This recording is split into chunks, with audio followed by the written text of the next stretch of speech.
Welcome to Mindfully Get Your Shit Together. Anyone who claims to have their shit together is either a fool or in complete denial, as there's no such a thing as being having your shit together 24/7, or your life in balance 24/7. So before starting the show, I'm going to tell you what we're going to be talking about, and today's podcast is on how to get out of your own way. So before we do that, I'd like listeners to take a deep breath and let's prime ourselves to success.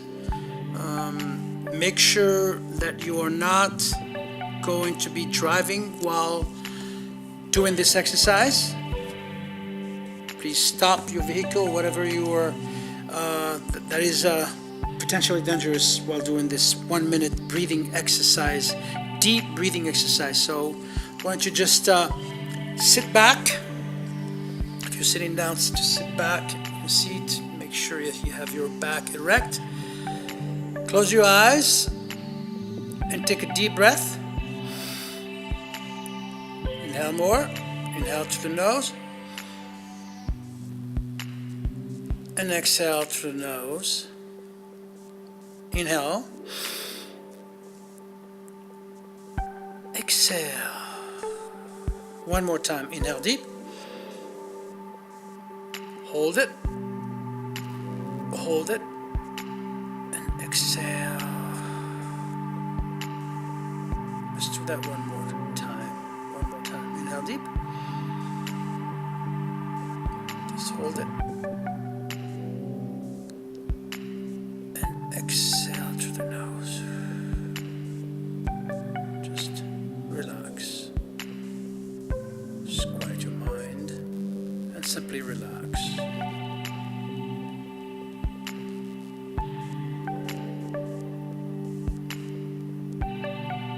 Let's do that one more time. Inhale deep through the nose. Hold your breath. Inhale more. Exhale. All right. Now that we are prime to success, let's start our show.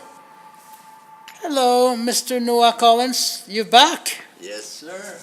Back in the hot seat. I am so glad you're here because obviously we're filming this one. And episode 5. Yeah. Getting out of your own way. Great Pretty topic. interesting I like topic. it. Yeah. It reminds me of this morning I was doing a documentary with Dan Fowler on his show, his documentary called Imagine the Good Life, and at some point we talked about the why people are creating their own this whole negative loop, negative thinking loop. You know, they're constantly in their own way. Battling themselves, right? Yeah, it's almost as if they, I'm sorry to say, but they're enjoying it. I call that being, comfortable in your misery. It's like a habit of being miserable.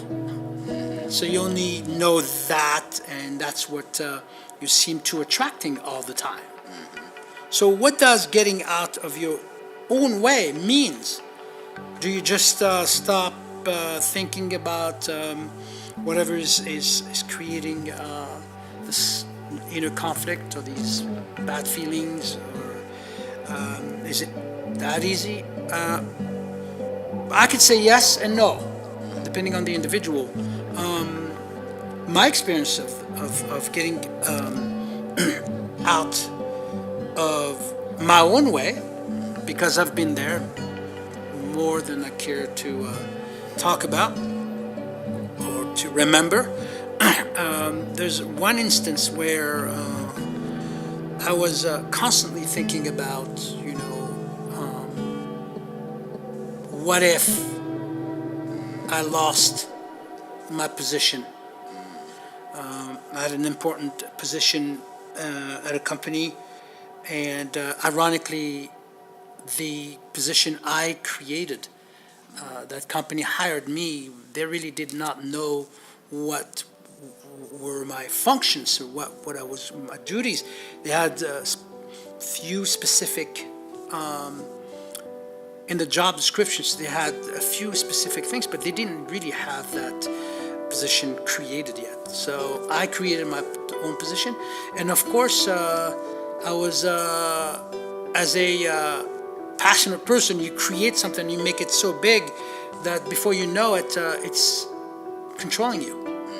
So my job became me. I identified my job to myself. So there was nothing else that really mattered than my job. So even after work, which I was spending an enormous amount of time, I would still be thinking about work at home, sleeping and thinking about work, dreaming about work, right?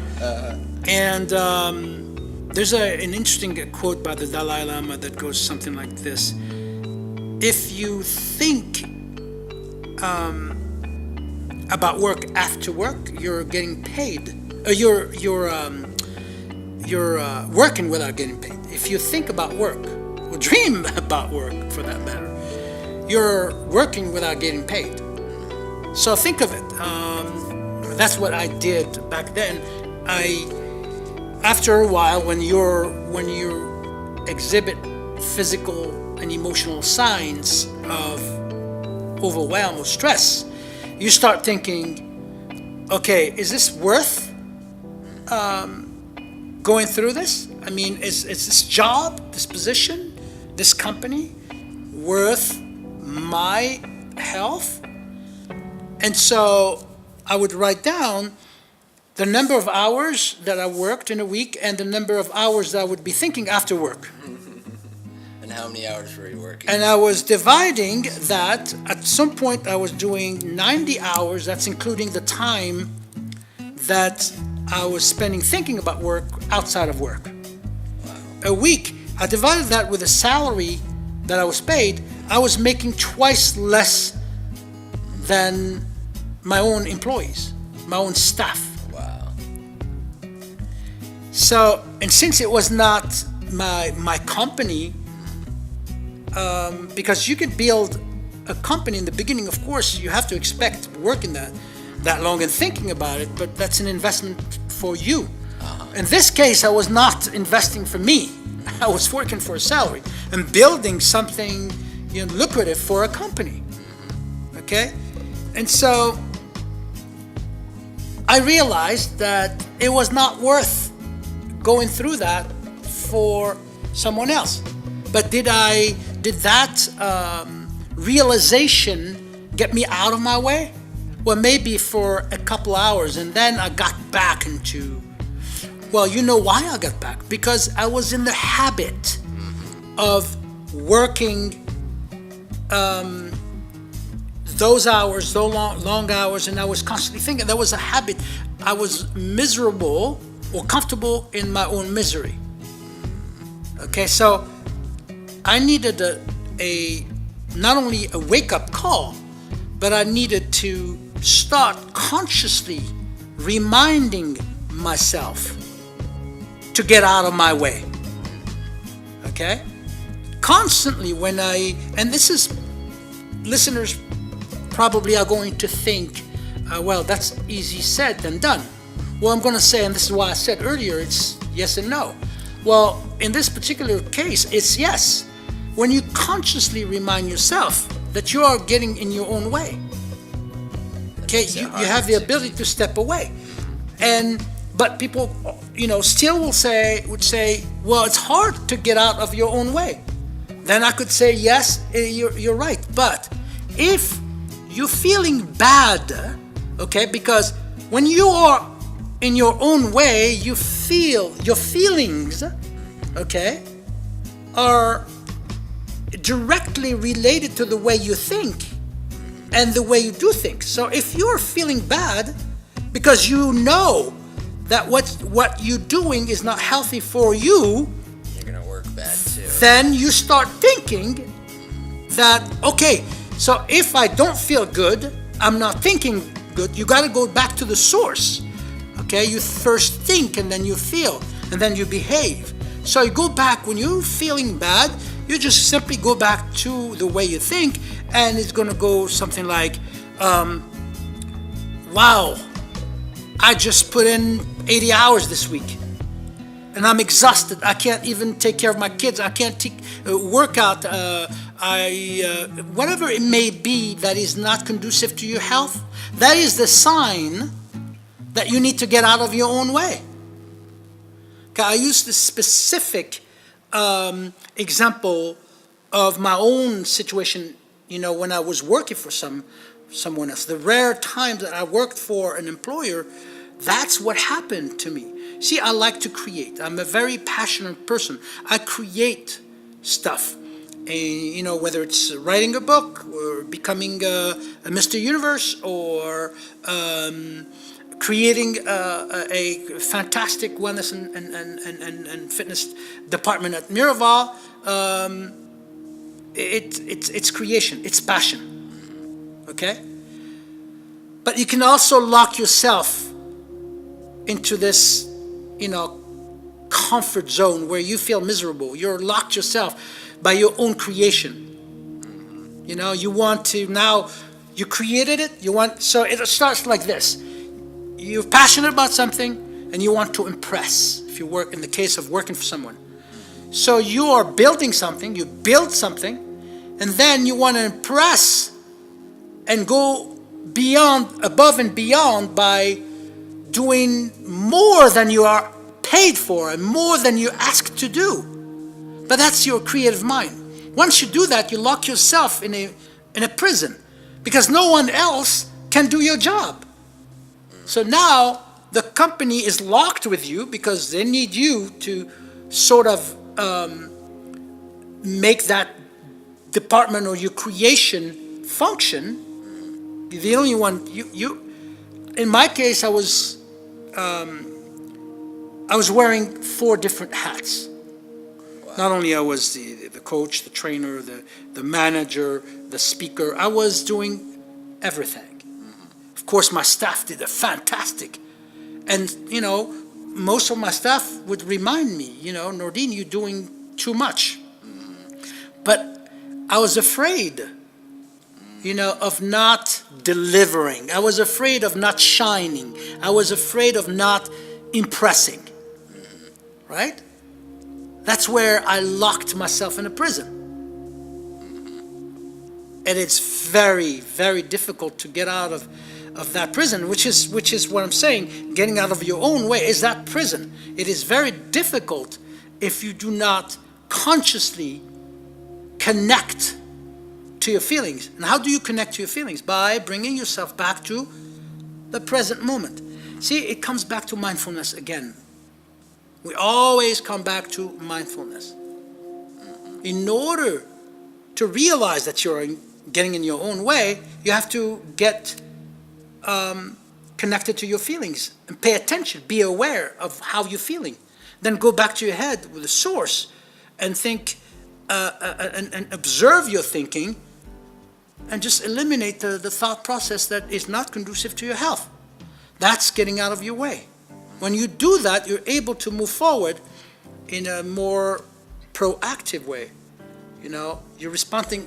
Now you're responding positively instead of being locked in that misery or comfort zone where you feel miserable, where you're not in the present moment.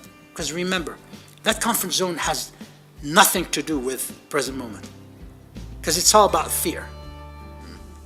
Fear doesn't reside in the present moment. We've spoke about that earlier in earlier shows.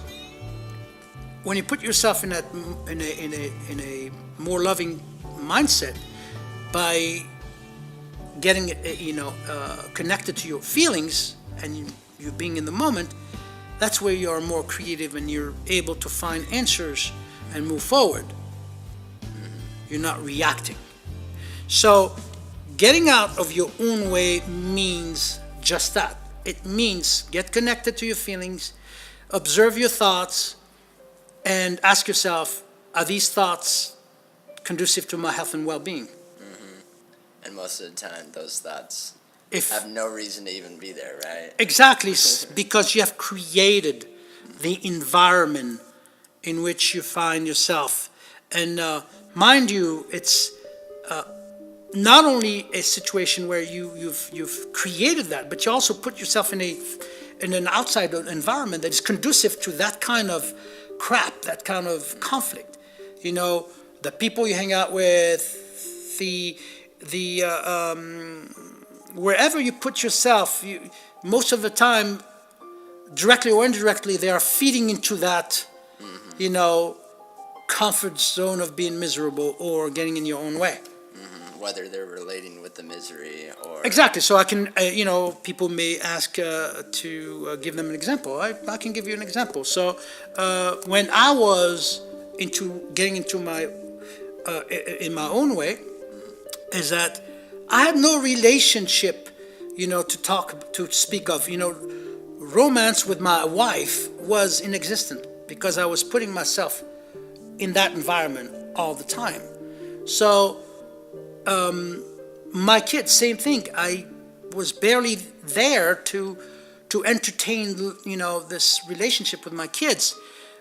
Friends, forget about it. So my life was completely, unbalanced. Ironically, I was working for a company that was preaching life balance, right? And so what happened to me is that I was seeking things and people that would solidify my illusory thinking, that would give me a reason, tell me I'm doing good, I'm doing great, and that's exactly what happened. Upper management was saying, oh, you're doing a fantastic job. Guests were saying, oh, but I was hiding it, you see? That is the problem. Most people that are getting in their own way suffer the consequences of that doing because they hide it very well, mind you. Okay? They hide it. They're suffering inside, but they hide it to the point where there's no more hiding. There's a threshold to everything. And when you blow a fuse, then people start seeing what you're going through. But not until then. See, ironically, people are not going to be helping you if you're not seeking help. If they don't see that you need help. Okay? So a lot of people, when they are, getting in their own way, they seek approval from others to tell them they're doing a good job. But they're not. So my advice to the listeners out there, when you feel overwhelmed by your creation, by your work, by whatever you so passionately were driven by, you need to reconsider, reassess your feelings. If you feel good, then you have no reason to think that you're on your own way. But if you feel bad all the time, it's because there's a reason. You intuitively know there's something wrong, but you don't know exactly what it is. Well, in order to discover that, you need to bring yourself back to the present moment and reassess your thinking process and your feelings, get in touch with your feelings, emotions, thoughts, and move from there. So that is what my definition of getting out of your way truly means. So for the folks that are listening, I am so happy that you guys taken the time to listen to my podcast. I will encourage you to share with others out there that would benefit from what I talk about and what I teach. Also, please don't hesitate in going to my websites, executiveinnerfitness.com and arizonawellness.com. That is executiveinnerfitness.com and arizonawellness.com, and you'll see different programs and services that you would greatly benefit from. So I'm looking forward to having you listen to my shows and also having you in my retreats or working with me on one-on-one. So this being said, again, thank you very much, and to next time.